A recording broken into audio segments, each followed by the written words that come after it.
This whole thing with my mom is insane.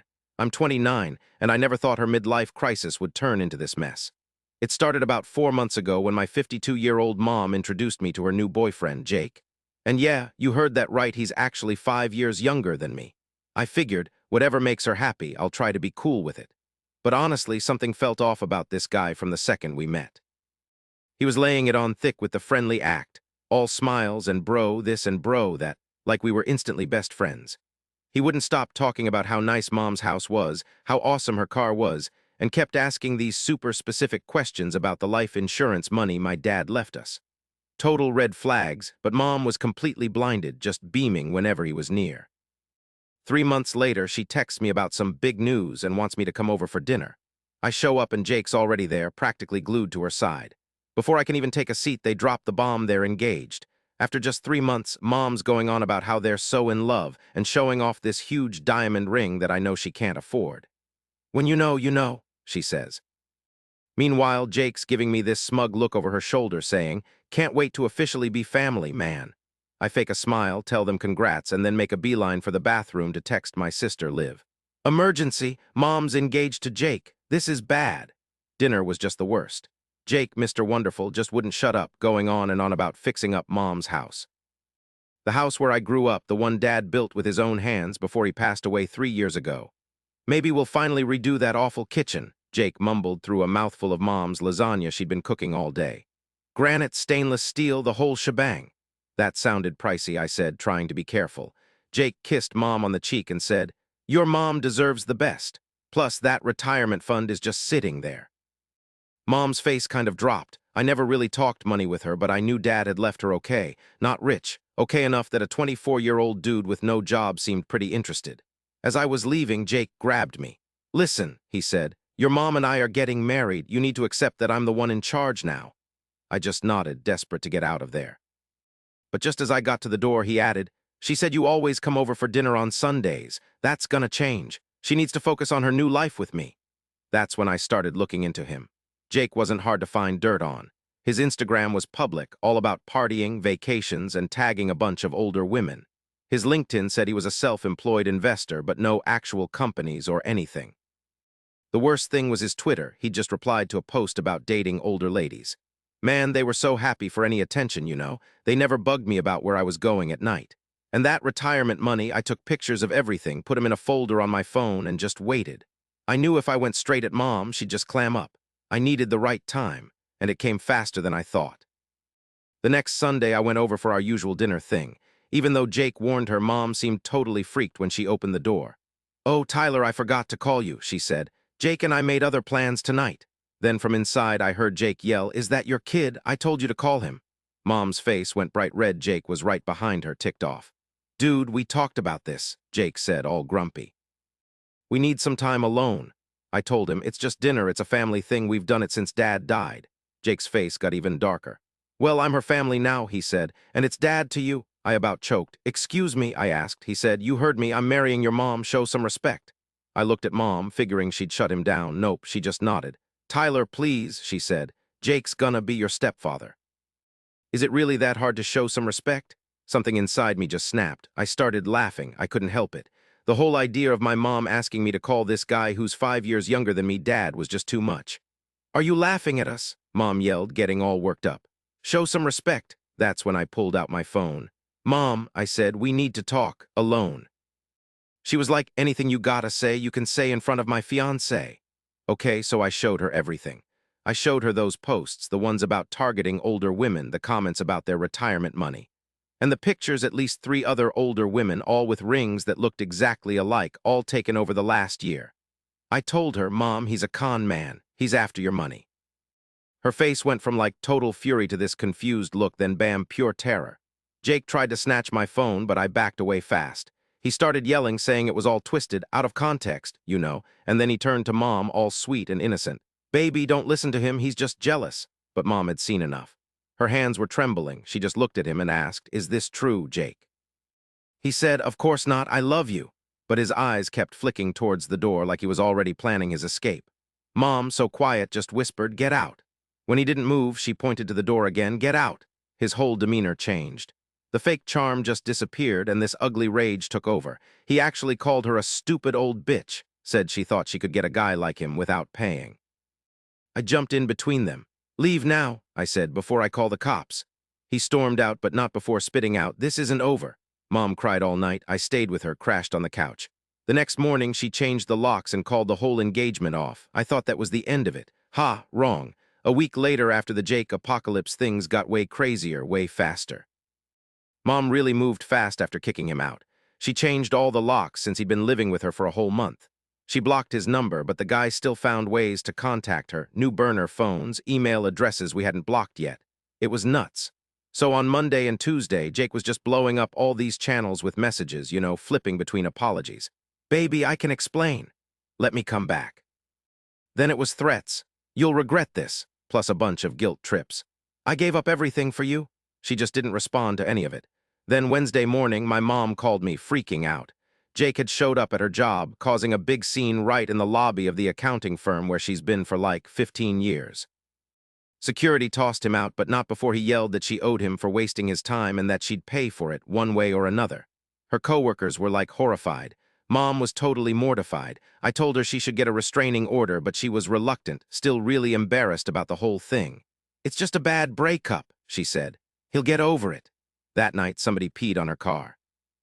No proof it was Jake, but I mean, come on. That's when things started getting really bizarre. Thursday, Mom's friend Carol called her, all confused about why Mom was hitting her up for money. "What are you talking about?" Mom asked. Turns out Jake had made a fake Facebook profile using Mom's pictures and was messaging her friends, saying she was in money trouble after being scammed by her son. He was asking them to send money to help her out. Carol almost fell for it until she noticed the awful grammar in the messages. My mom used to be an English teacher and is a grammar fanatic. That's when Mom finally agreed to go to the police. The cop taking my statement seemed totally uninterested until I showed him Jake's social media stuff. Then, bam, he was all ears, saying it fit this whole romance scam they were onto. Saturday morning, Mom woke to find her garden trashed. Every single plant yanked out, gone. Her precious rose bushes, the ones she and Dad planted when they moved in 25 years ago, completely chopped down, and written in the mulch, "Pay up." That was it. She snapped. Mom called the police again, this time about the vandalism, and then spent the rest of the day getting a restraining order. The next day, while we were waiting for that order to go through, I helped Mom put up security cameras. I've been telling her to do it ever since Jake started hanging around her work. We were putting up the last camera when, Sunday evening, there he was, Jake, stinking drunk. He thought Mom would be at church she always goes on Sunday nights, but she'd skipped it, what with everything that was going on. The doorbell camera we just finished installing caught him stumbling up to the porch, mumbling something about getting what was his. He had a key, the jerk. He'd copied one before Mom changed the locks. When it didn't work, he started hammering on the door, yelling, "I know you're in there. You owe me. We had a deal." Mom called 911 while I stood there, ready, with Dad's old Louisville Slugger, a baseball bat. Jake was still yelling when the police arrived. She said she'd put me in her will. We had a deal. That house was supposed to be mine. They slapped cuffs on him right there on the front steps. Turns out, getting drunk, breaking a restraining order, and admitting to attempted fraud isn't a good look.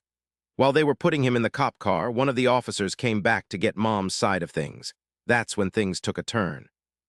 "Ma'am, you should know this isn't his first time at the fair," he said. There were 2 other complaints against him from women around here. Same routine. The officer showed Mom a mugshot from 6 months prior. Jake had been arrested for stealing from another older woman, but the charges were dropped when she wouldn't testify. "These guys go after vulnerable women, usually widows with a bit of money," the officer explained. "They love bomb them, move super fast into getting engaged, and then start bleeding them dry." Mom was silent for a long while after the cops left. Finally, she said, "I feel like such an idiot." I told her, "You're not stupid. He's just a really skilled con man," she whispered. "Your father would be so ashamed of me." That just about killed me. Dad would get it, and he'd be proud of how she handled it once she knew what was going on. She hugged me, really hugged me, for the first time since this whole nightmare began. I thought that was the end of the Jake story. But yesterday, my phone blew up with notifications. 7 missed calls from Mom in the space of 10 minutes. I called her back right away, totally freaked out. This awful thing happened, but for the first time in ages, I saw Mom actually laughing. "You'll never guess who just called," she said, all excited. "Jake's mom." Second update on this whole crazy mess.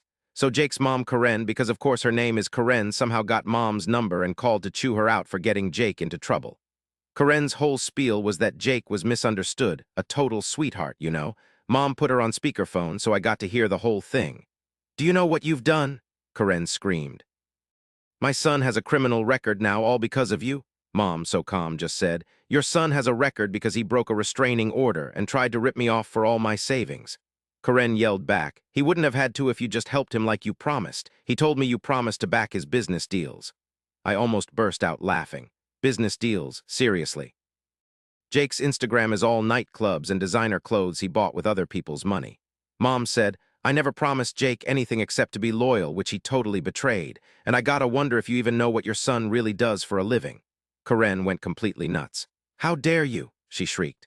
"My son's an entrepreneur. He's bringing joy to lonely old ladies." Mom's eyebrows practically shot up to her hairline. "These women, plural." Dead silence as Karen realized she'd messed up. Mom said quietly, "You know what he does, don't you? You know he's scamming those women." More silence. Then Karen finally mumbled, "Well, they get what they pay for." A hot young guy on her arm made her feel like a teenager again. What's so bad about that, right? Mom's face just went stone cold. The whole arrangement thing, Karen, wasn't exactly on the table. Neither was the stealing, the threats, or the stuff he wrecked. He wouldn't have had to do all that if you just kept up your part of the deal. He spent 3 months acting like he actually cared about your totally uninteresting life. That's worth something, apparently. I'd never seen my mom so chill when things were completely falling apart. "You know what? You're right," she said. "Tell Jake I'll pay him." I was totally floored. Karen's voice did a complete 180. "Well, it's about time you came to your senses," she practically spat. "He says you owe him 10 grand for the time he put in. I'll give him what his time was actually worth," Mom said real calm. "I'll see him in court." And then she just hung up. Karen called right back, but Mom blocked the number. "You're gonna sue him?" I asked, totally shocked. Mom gave me this little hard smile. "I talked to the cops again yesterday. Turns out Jake's pulled this same trick on at least 3 other women around here. Nobody pressed charges because they were too mortified. I'm not embarrassed anymore. I'm just mad." The next day, Mom met with a lawyer who does elder fraud stuff. She almost walked out when the lawyer called her an elder, but they decided to go for criminal charges and a lawsuit for the property damage, the attempted rip-off, and all the emotional garbage he put her through. It was 2 weeks later, and the big day arrived, Jake's preliminary hearing. My mom and I were there, and get this, 2 other women showed up too. Turns out, they'd also been ripped off by Jake within the last year. They'd seen the police report and decided to come forward. One of them, Barbara, lost almost $30,000 before she caught onto his game. Man, the look on Jake's face when he saw the 3 of us sitting together was something else. He went completely pale, like he suddenly understood just how deep his trouble was. His lawyer, some guy the court appointed, immediately asked to chat with the judge and prosecutor privately. After about 15 minutes, they announced Jake was gonna plead guilty to lesser charges if he paid back everyone he'd scammed. Outside the courthouse, Jake's mom was waiting, and she was furious. "You're all just jealous old hags," she yelled as we walked by. "He could have had anyone, but he chose you. You should be grateful." Barbara, this really sharp woman, maybe in her 60s, just stopped and looked Karen right in the eye. "My husband died defending this country," she said, her voice shaking a little. "Your son stole the money that was supposed to help me in my retirement. There's a special place in hell for people like you who raise kids to take advantage of those who are grieving." After that, even Karen had the good sense to shut her mouth. Then the prosecutor came over and dropped another bombshell. "I wanted you ladies to know," he said. "We got his phone. We found evidence of at least 12 more victims across 3 states, and it looks like his mom was actively helping him find women in grief support groups." That night, Mom popped open a bottle of Dad's best whiskey, the one she'd been saving. We sat on the porch swing, the one Dad had built himself before he passed. "I can't believe I fell for it," she sighed, swirling the whiskey in her glass. "I was just so incredibly lonely." I told her, "Mom, it's okay to want someone in your life. Just maybe next time do a little digging first, you know?" She actually laughed, a real genuine laugh, the first one I'd heard since Dad died. "Your father always warned me," she said, her voice soft. "He said I was too trusting. That's why he told me to rely on you guys after he was gone." She squeezed my hand tight. "Thanks for looking out for me," she whispered. "Always," I promised her. "Okay, so it's been 6 months since that whole Jake mess finally wrapped up, and I wanted to give you all an update. Jake's doing 18 months for fraud, stealing, and breaking those restraining orders. His mom, Karen, got 12 months probation. She was an accomplice." Turns out they'd been running this scam for almost 4 years, targeting widows and those grief support groups. Karen would find the women, and then Jake would magically show up. The prosecutor found proof of at least 15 victims, and the total losses were over 200 grand. Most of them were too ashamed to report it. But after Mom, Barbara, and Diane, the third victim, went public, 5 more women came forward. The judge made him pay everyone back he'll be paying for the rest of his life once he gets out. Seriously, what goes around comes around. Mom's doing fantastic, honestly. The whole thing totally transformed her in ways I couldn't have imagined. Instead of hiding away because she was ashamed, she became a champion for romance scam awareness, giving talks at senior centers and community events. She even started a support group for people who'd been through the same thing. They meet at the library every month. Last week, the local news interviewed her about scams that target widows. The reporter asked if she'd given up on finding love again because of it. "Absolutely not," Mom said, "but next time I'm trusting my son when he tells me something isn't right." I gotta admit, I almost cried when she said that. The good news. Mom's dating again, for real this time. His name is Richard. He's 56, a high school science teacher, and the best part is he's a family friend I've known forever. His son, Mark, has been my friend since college. They're taking it slow. They've been dating for 3 months, and there's been zero talk of marriage or moving in. Mom made me do a background check on him. Whatever. Richard thought it was funny and totally understood, given what happened. That's when I thought, okay, this guy might be a good one. For me, this whole thing brought Mom and me closer than we'd been since Dad passed away. We talk more openly now. She's less guarded, I'm less hovering. We're finally finding the right balance. Last Sunday, I came over for our weekly dinner, and I found Mom and Liv in the kitchen, cracking up over old family pictures with Richard helping make the salad. My mom redid her whole garden, replacing everything that got wrecked with a bunch of new stuff. They weren't the same flowers and plants she and Dad had put in the ground like 25 years back, but they were still pretty awesome. You know, change isn't always a bad thing, right? Sometimes it's a must. And what seems like the end of something can really just be the start of something totally new. Oh, and I got a text yesterday from a number I didn't know. It was Jake, using some phone he wasn't supposed to have in prison. He just sent 6 words. "Tell your mom I'm sorry I didn't respond." Some people really don't earn a second shot, you know. Seriously, thanks for all the help, everyone.